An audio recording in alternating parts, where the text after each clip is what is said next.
Hi, everybody, and welcome to 13 Now. I'm News 13's Amy Hoyt, and we're coming to you live from our newsroom in downtown Panama City.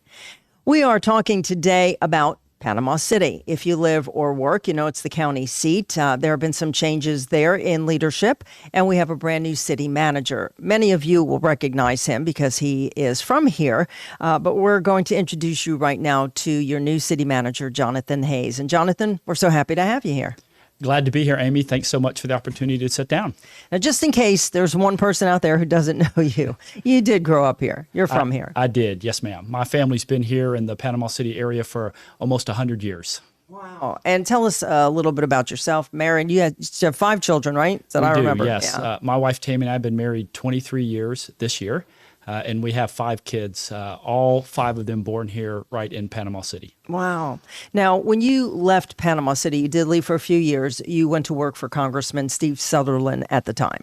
I did. I was working for Congressman Sutherland. That was from around 2010 through about 2014. After the elections of 2014 is when I moved my family up to the Northern Virginia area in the D.C. suburbs to work for another congressman from Arizona.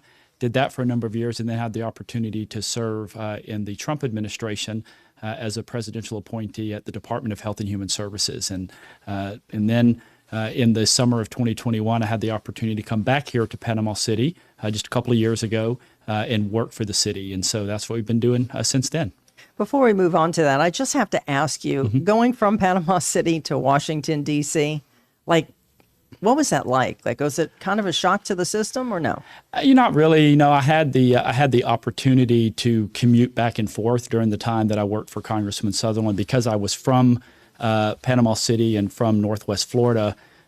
Congressman wanted me to stay down here at least half the time and really be engaged and help oversee the 2 district offices that we had. So as I traveled back and forth, I was able to kind of merge into that. And I'll tell you, when we moved up to the Northern Virginia area, the Lord really blessed us with a great house to live in, and we were kind of in a little bubble.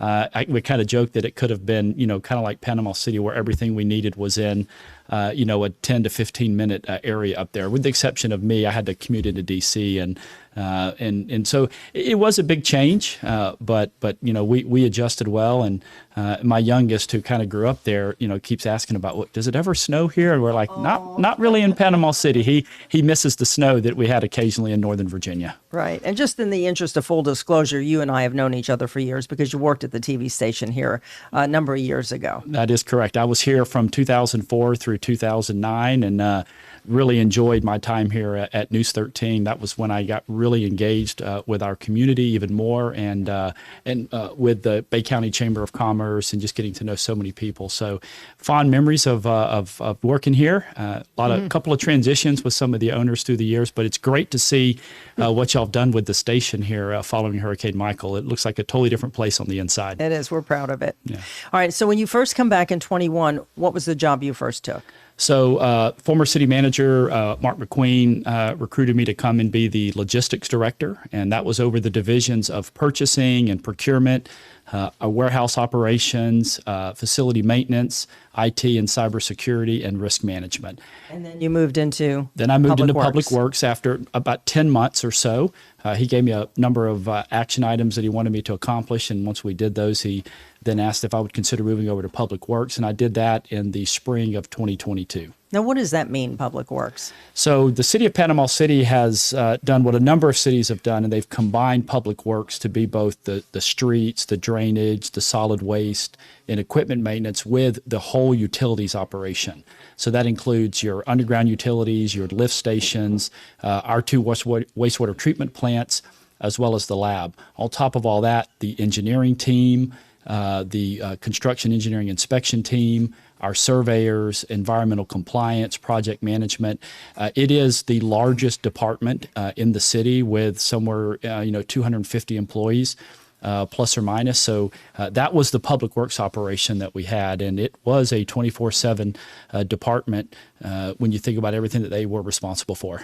All right. Now I know you've been the city manager just for a week or two formally. Couple of weeks, yes, ma'am. All right. Let's talk about things going on in the city, and there's a lot going on. There is a lot going on, yes, ma'am. After Hurricane Michael, the infrastructure, all the systems those are still being replaced and repaired, correct?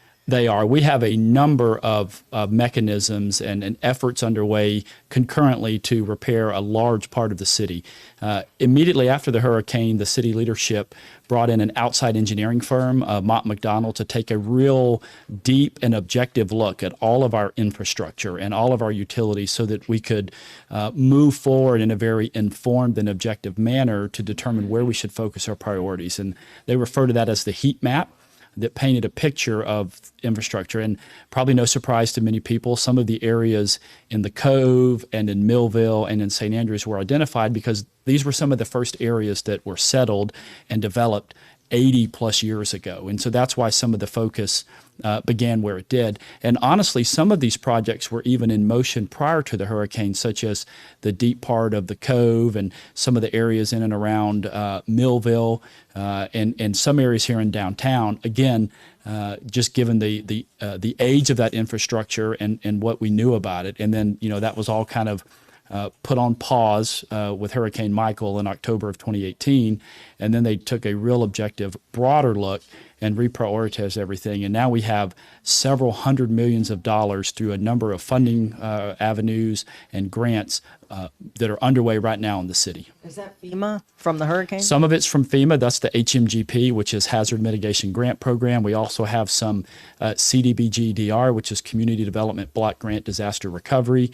We have the State Revolving Fund, or SRF, which is something unique inside the state of Florida, where we can prioritize project areas, pay for the design and the construction, and then the loan on that to the state is not due until first payment's not due till 2026 or so, and then there's the grant portion of it is there's 25% forgiveness, and so 0% interest on the loan, 25% forgiving of the overall particular part of the loan, and then no first payment till 2026. So that's a way for the state to come in to communities that really need help. It's funded through the FDEP, the Florida Department of Environmental Protection, because they want to help smaller and medium-sized cities that need to upgrade their infrastructure in order to provide clean drinking water and reliable wastewater services to its citizens. Talking about Hurricane Michael, one of the hardest hit areas, of course, was the Marina. We've seen a lot of growth there. We have the Harrison restaurant. We have Hotel Indigo with restaurants in it. The T-Dock is now open, so we could go out there and drive around if we want to. Yes. Where does the Marina Civic Center stand? I mean, everybody just wants to know about that, and it's been 5.5 years. Yeah, and I understand, and I have a lot of memories as a child and as a young adult. Going to many activities there and shows and plays and so, I understand the historical significance that particular structure and that venue has in Panama City. It is pretty much nearly gutted right now. And while the building is okay from a structural standpoint, there is a ton of environmental work that has to happen. And so we're working through that. We have 3 new members on the commission that haven't even been on a year yet. And so we are working through that. We're considering a lot of different options, but in my mind, we really don't have a clear path forward just yet.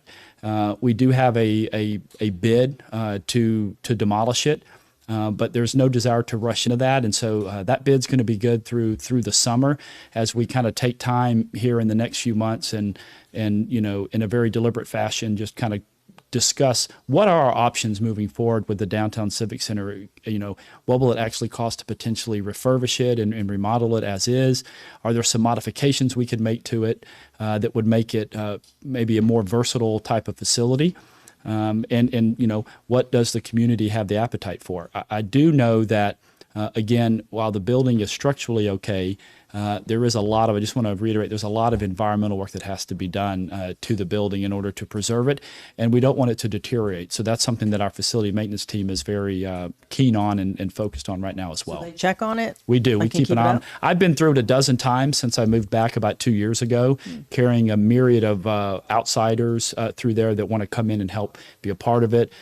Each of the commissioners and the mayor have gone through it, other community leaders. And so, I've seen inside of it. I know what it looks like. And, my heart does break, just given, the situation of it. But I mean, it was a Category 5 storm, and that was right there on the water. And so I'm not surprised that it sustained the damage that it did. What about boats? Will we ever see that marina reopen where people can park their boats? I think so. I mean, I think, that's the lease with the St. Joe company is a factor. And, obviously they are working on some design concepts right now. And that's something the commission will have to approve and review each step of the way.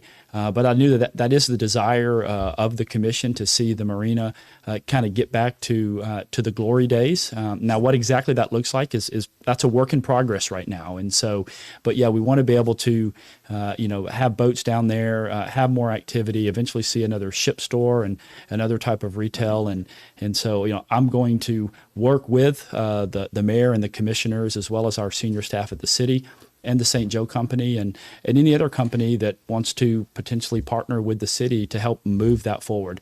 As I said during my interviews, it's going to take more than just public money, more than just the taxpayers, portion of the city to really move us forward. It's going to take a shared partnership between both public and private investment to fully get Panama City recovered and set her up for the next several generations. And I'm confident we'll be able to do that. Now, as city manager, you're not elected, you're hired, they're elected, mayor, commissioners. What's your role though? Like, do you give them a vision and say, or suggestions to move forward, or you just work at their, whatever they want you carry out? No, I think it's both, Amy, honestly. So I am appointed by the mayor and the commissioners. I serve at their pleasure. And as well as the city clerk and the city attorney. Those are the three employees that the city commission chooses. And then all the other employees serve underneath the city manager. By statute, or not by statute, rather by charter, I am the chief administrative officer of the city. And so with that, carries the responsibility for the operations of the city. However, as I said, I do serve at the pleasure of the commission, and it's my desire to implement the vision and the direction that they have, because they have been elected to that position by their constituents, by ward and across the whole city. And so I want to work very closely with our commission, and move forward in the direction they want. Now, there are some things where, we're going to make suggestions as staff, and I think that's appropriate. That's our role as both the city manager, our assistant city managers, and then the directors. I have a very high expectation that each of our directors over the area that they're responsible need to really take ownership in that department and that which they oversee for the city, and help find ways to recover in areas that need to be recovered following the storm, and then operate just as efficiently as possible to serve the residents and the businesses of Panama City. It's not a secret that in recent months, since last year's election, things have changed, leadership changed in the electorate, the mayor and the commissioners, and there's been some controversy. How do you navigate that? Where do you fit in when a mayor and some commissioners don't see eye to eye? Like, where do you step in for that? How do you handle that? Well, first off, I have tremendous respect for all of the elected officials that we have. As you know, I've served at some of the highest levels in the U.S. Congress, as well as the executive branch as a presidential appointee, and now back here. So I understand the difficulties that go with putting your name out there and putting your name on a ballot and running for office. And so I have tremendous respect for anyone, regardless of their party, their gender, their age. If they're willing to put their name out there and run for office and then, actually get elected, now the real work begins. So, I honor and I respect those positions. It didn't scare you off, no, obviously. It didn't scare me off at all. I enjoy this. I believe that public service is something that I really love, and managing a political organization or institution in a very efficient manner is something that I believe that I have a skill set at, and I enjoy it. Again, all for the betterment of the folks in the community. But I will say, there are some items that I can work individually with the mayor or the four commissioners on, something unique in their ward or something that they're passionate about. And there are some things that we can do that individually. Then there's some broader things that require a majority vote of the commission. And so, have to differentiate what those options are, what we can do, and where we can move forward. And, if it does require a majority vote of the city commission, then that's the direction that we go. All right. There have been several items on the agenda in recent months that we've covered and have done news stories on. So I'm going to just kind of throw a couple of different subjects at you. All right. Quickly. Not, it's like a test, right? Yes. Let's talk about the Panama City Mall. Where does that stand? So the challenge with the Panama City Mall is there are 4 owners to that what we call the broader piece of property, so that you can imagine the difficulties in that. So the Sears building and then the detached automotive center, I mean, those are the ones that are in the worst shape. And so our code enforcement has been heavily involved with that underneath the development services department and director. And so, that was, there's some rezoning efforts that was on the agenda this week. We have the standalone stores with JCPenney and Dillard's. They're still operating. Actually went in there a few weeks ago with one of my sons. And, I honestly, I wished I could have walked through the main exit and kind of show him what the mall was, because when we moved away, I think he was like maybe 3 years old. And so he doesn't really remember the mall like his older siblings do. But it's a challenge, Amy. It is a challenge, again, given the complexity of the property. Right. The building, the condition, and the fact that there's 4 different owners, kind of with 4 different visions. Well, I know the city doesn't own it. Correct. But I mean, at what point can you take responsibility? Because parts of it's starting to fall apart. Looks like when you drive around the building. They are, and that's, I think, specifically, like I mentioned, with the Sears building and the Detached Automotive Center. There's heavy engagement with our code enforcement team and development services department on working through that with the magistrate. In trying to take control of that. And, we could potentially, if they don't do what's right, if we need to demolish it, we can do that and potentially put a lien on the property. And we have mechanisms to do that. I'm going to work very closely with the director of that department, our code enforcement folks, as well as the city attorney to use any means we have at our disposal in order to maintain any building or secure and make safe any building that has, that's derelict and has challenges. But I understand, like right there at 77, 231, 23rd Street. I understand that iconic piece of property in the city of Panama City. So we're working on it, but it is a challenge, again, just given the complexity of the building and the ownership. What about the fire hydrants? There were some issues with those around the city. Is that being addressed? Absolutely, it's being addressed. And I know that myself and Fire Chief Collier have reiterated that at no point with any of the fire hydrants that were out of service have any of the residents, their homes, our structures, the businesses ever been in danger. We have about 1,800 fire hydrants in the city, and we had around 50 or 60 that were out of service. And when we work on those, there could be a number of reasons they're out of service. And so our underground utilities division inside of Public Works works on those all the time. But, there are some fire hydrants, depending on their location and the severity of the problem and the fact that there might be a big project right around the corner to completely come in there and remove all the underground utilities and all of the roads and redo all those pipes, we might prioritize other repairs first. And the one thing I just want to underscore again is that at no time were any of our residents or structures or houses or businesses in any danger. The fire department is keenly aware of the status of all 1,800 fire hydrants, and on the way to any fire, they already know before they arrive what fire hydrant they're going to utilize in order to fight that fire in any structure or house. I know some of these issues started before you took this position, but I have to ask you because you're in it now. No, they did, and Yeah. I'm here to be a part of the solution and help move the city forward. So it doesn't matter if it started before me. We're going to look forward and get these problems solved, and we've got the team to do it. All right, let's talk about something that I don't think too many people would have been an issue, but it has become one, is the MultiUse Pathway, what we would call a nice sidewalk on Beach Drive, West Beach Drive. The residents who live close to there say they don't want it. So are we still moving forward with that? What's the issue, and is there any compromise, or it's one way or the other? Yeah, so we are still moving forward at this time. It is still the desire of the commission to move forward with that project.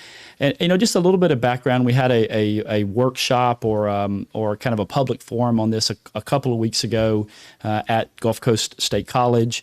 It was moderated by my former professor at Gulf Coast Community College, Dr. Virginia York, back in the 90s, and she did a fabulous job. And I think a lot of people came away with, okay, well, I hadn't really thought about that. But it is a grant through the Florida Department of Transportation. It's an $8 million grant. It's about 1.5 miles from Frankfort Avenue to just past Johnson Bayou, approaching 6th Street. And it's part of a desire. It came out of a lot of community workshops and efforts and desire going back several years to just promote the walkability and safe pedestrian options around Panama City. And so we're also working concurrently with that on further around West Beach Drive, from the corner of 6th Street up to the entrance to by the old federal courthouse and Destination Panama City, that entrance to the Marina. We want to connect that, so that's going to be a connection to the promenade. Eventually, we'll take it further to the west down 9th Street. We had on the agenda put forward by one of the commissioners at yesterday's meeting another multi-use sidewalk from up Frankfurt Avenue, near the up there near Suzuki and that property up there all the way back down to Frankfurt Avenue. Yeah. And then we've got the Gales Trails and Rails Trails, that's kind of coming in from the county, from the beach side, from the west, coming into the east and coming into around the colleges and all of that. And so there's just a huge effort to just promote walkability. We're in the design phase right now for the Beach Drive multi-use sidewalk, and we're going to have public meetings at the 30%, 60%, and 90% point to get feedback from the commission, feedback from the public as we move forward with these potential decisions. We don't want to harm the environment. That's not our intention. The engineers are working very closely with the environmental professionals to, again, do it very intentionally and very deliberately as we move forward. We also want to look to narrow the road a little bit to kind of slow traffic down. I pull out onto Beach Drive every morning to go to work. And I'm telling you, a lot of times there are people doing 45, 50 miles an hour down that road. And, our desire as a city, the speed limit is 35 miles an hour. So, yeah. So, I mean, it's a very wide road, and it was recently milled and resurfaced. And that's one thing I would add. I think, a lot of people have indicated that road was recently redone, and that's not entirely true. That was the FDOT came in and did a simple mill and resurface, which is kind of like taking off a little bit of the top and putting it back down again. So there are still some stormwater issues that we want to address too as part of that multi-use sidewalk project, narrowing the road to try to slow traffic down, and again, just make that a more of a residential feel, and definitely just make it a great place to walk and enjoy the view. And respect the private property owners' rights at the same time. As city manager, you're in a position to have a vision, to see what the future holds for Panama City, and you have to work with the commission, the mayor. We understand that. Yes. But what is the vision of Jonathan Hayes moving forward for Panama City post Hurricane Michael? Yeah. Well, I think the short-term vision is I want us to keep, doing what we're doing. And I said during the interview process, I kind of want to get back to basics in a lot of ways. I want to be careful that I am intentional about advancing the desires of the people through their elected leaders. But I do want this to be a place that people envy, that people want to remain here and to keep their kids here potentially. I know as my kids, a couple of them that are becoming young adults, I kind of wonder what the next 5 to 10 years looks like for them here in the Florida Panhandle. I will say though, the growth is coming. It's going to happen. We're seeing what's happening in Panama City North. We look what's happening out on the west end of the beach with the latitudes and the expansion expected out there. People want to come to Florida, and people want to come to Bay County, and so I think we have to be ready. And so I want us to, be very intentional as we move forward with our growth. I absolutely favor development. I would say, again, it's going to take a partnership between both private and public investment to move Panama City forward. But I don't want to welcome or to embrace development at the expense of the residents and businesses that are already here. So my vision is, again, I think kind of get back to the basics. Roads, commodes, security, and safety. We need to continue to focus on our infrastructure here, especially in what I call Panama City proper, just due to the age of it and just the vulnerability of that from both Hurricane Michael and Hurricane Sally, and what it did to our system that went 40 plus years without proper maintenance and investment. And then move forward from there with promoting just the quality of life, walkability, safe pedestrians. We're a community where people feel safe. And I think the cards are aligning just perfect for us. I thank God for that, and I look forward to just being part of this as we move it forward. All right. Well, we sure appreciate your time today. I know there's a lot of different things happening, and you've just stepped into the position, so we appreciate you coming in. Absolutely. And then, of course, we'll talk to you again over the course of the coming weeks and months. Is there anything I didn't ask you about you want to mention? Oh, man. I mean, we could spend all afternoon. Okay, we don't have that much time. time. So, is there any one thing, though? No, I just would say, look, I appreciate it. It's good to come back to the community where my family's been for almost 100 years and serve. With someone that knows the area, but also kind of with a little bit of an outsider, having lived for almost 8 years up in the DC suburbs. So, able to kind of come in and in some ways kind of hit the ground running. Also, just for the couple of years I was with the city to kind of see some of the behind the scenes stuff and kind of understand how the city operates. Because the city government, look, in some ways, working for the government is working for the government, whether it's Washington, D.C., Tallahassee, or here in your home city or home county. But, city is a little bit different than working in the U.S. Congress. Here locally, at the local government, I mean, we have a responsibility and a requirement to actually manage and operate the city. And the people are counting on us for that. They may have that luxury not to do that up in Washington, D.C., but we don't have that down here. And so we're going to make decisions that are cognizant of the fact that we have to move the city forward and continuing to operate it in a safe and efficient manner, because that's what our duty is as local elected officials and also appointed officials that have that responsibility and that blessing to be able to serve our hometown. Well, you have a big job ahead of you. We wish you the very best of luck. Of course, we'll be watching because we cover the city all the time. And we thank you again, Jonathan Hayes, Panama City's new city manager, for coming out today.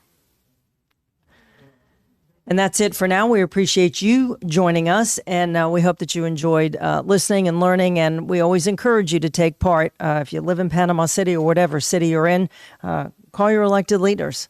Check out City Hall. Go say hi to your new city manager. Thanks for watching, everybody. We'll see you next time.